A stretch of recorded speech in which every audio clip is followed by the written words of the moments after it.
ever been weeding your geraniums and thought, wouldn't it be fabulous to be picked up by a Valkyrie and deposited into a rain-soaked, procedurally generated world with nothing but rags and a helpful raven? Because if that answer is yes, then I might have the game for you.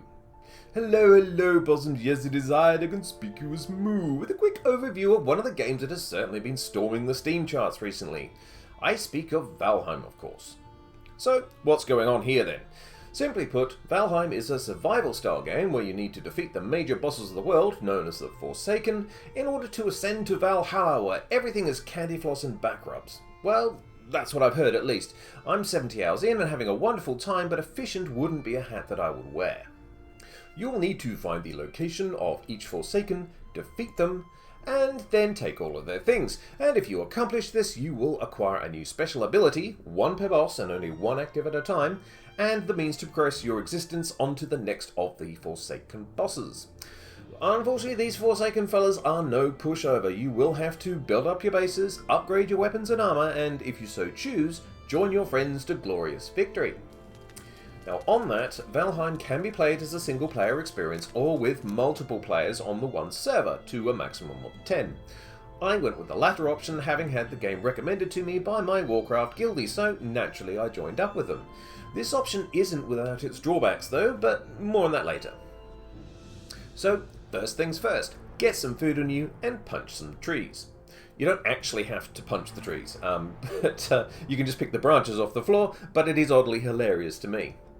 The aim when you start out is to basically get a base of operations started, and for that you will need wood and stone and food. Valheim is one of those games where food is important and directly affects your health bar, and there's plenty of it lying about or waiting to be slaughtered for your cause. Now, when I start one of these games, I usually start near a river for the flint and wildlife that it offers, but as you can see, building a base on an incline like that is a bit of a big ask, so it's probably time to look around. Exploration is important in Valheim. Not only will you discover the basics like raspberries, mushrooms, flint, stone and wood, but also, the odd abandoned building around the place that might have goodies or baddies inside. I was particularly lucky when doing some early scavenging in here because I found a couple of beehives in these old structures. Now, destroying these will reward you with a queen bee, which is a vital component for setting up some beehives of your own back at your base and harvesting delicious honey infinitely to keep yourself healthy. Abandoned buildings can also contain chests with useful items in them, like valuables, weapons, and reagents. And the buildings themselves can be adapted and fixed up as your first base, which is what in fact I did here. Once you've made a start with your new home, you'll need to seek out new resources in order to upgrade your gear. And as you can see, once you put your workbench in and got started, all sorts of building options will become available, and you can start fixing a few things up around the place. And once you start collecting leather from the local boars and deer, yet more options will pop up. Better leather gear, shields, everything a Forsaken basher will ever need. And once you think you're ready, you can pop along and see if you can beat the first boss, Eikthyr the Grumpy Deer. Now, don't worry about dying, it will happen a lot. Just remember to build a bed and set the spawn point there so you can arise in safety. As with a lot of survival games, death does have its own penalty in that you will be expected to run back to collect all of your things from that broken corpse that you've left on the battlefield somewhere.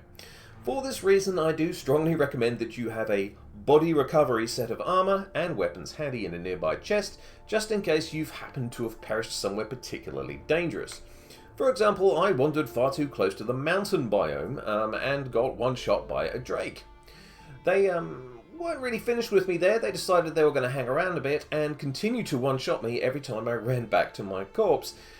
So it took a lot of crouching, but I managed finally to steal all my stuff and get out of there before the drake noticed me again.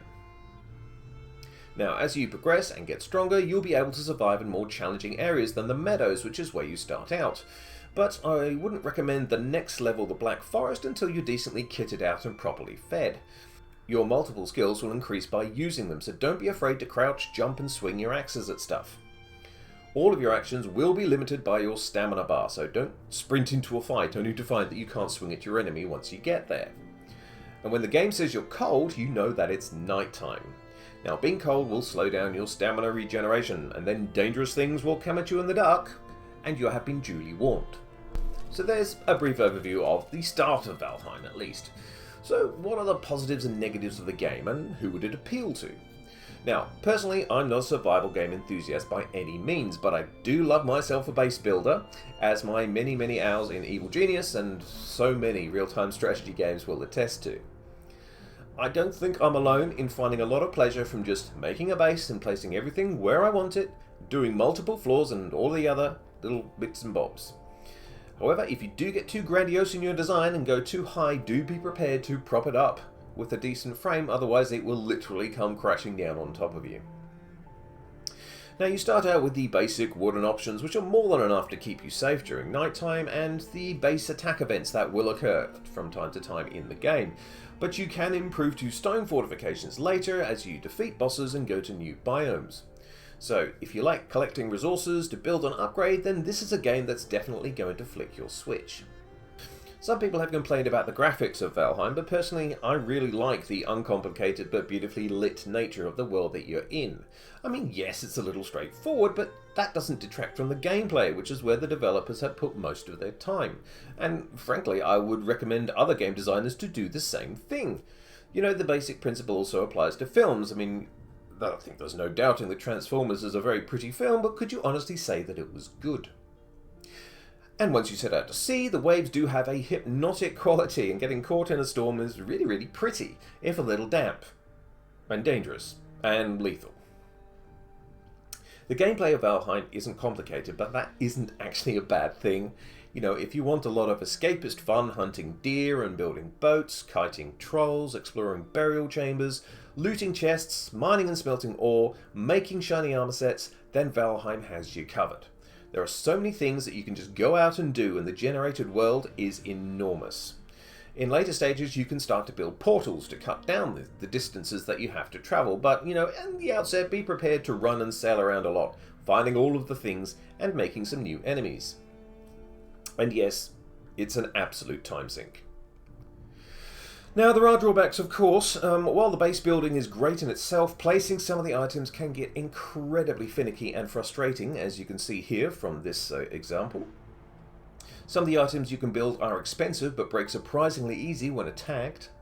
And the combat at the moment is a bit of a mixed bag. I mean, I would recommend making a bow as soon as possible, as there are some enemies that are just better dealt with at range, and you can make different types of arrows to counter different enemies. But in melee, not every attack is telegraphed, so it can be difficult to judge when to dodge or block, and they do move a little oddly as well. I mean, perhaps that's the way they're meant to move, I simply don't know. But if I were the developers, I might just improve the AI a little, perhaps.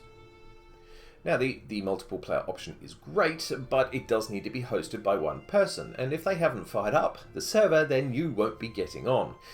It's best for groups of people who want to work on stuff together at regular times and progress at the same pace. It's not so effective if you do it MMO style, i.e. log on whenever you want and all progress at different speeds. This is because the enemies multiply after you start downing forsaken bosses, so if a mate of yours has progressed to later biomes, you're likely to get additional attacks by grey dwarves, draga, skeletons, and worse. So if you're like me and you started 10 days, not in-game days, but actual days, behind everyone else on the server, this becomes painful quite quickly. Thankfully there is an option to get the local game files and continue your push to the end without inconveniencing the slowbies too much. Overall though, if you do like exploration, character progression and building stuff, Valheim is likely to be a very enjoyable little romp for you. The best thing is that it isn't even finished. It's an early access at the moment, so there's actually more to come.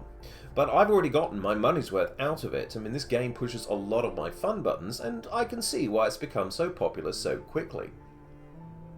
I will be doing a few more videos covering the adventures of Heidi Megamoo, which is my Viclet on the guildies server. Triumph, tragedy, sailing, and absolutely shocking weather ahead. But until then, I am the conspicuous Moo, and to Valheim with you.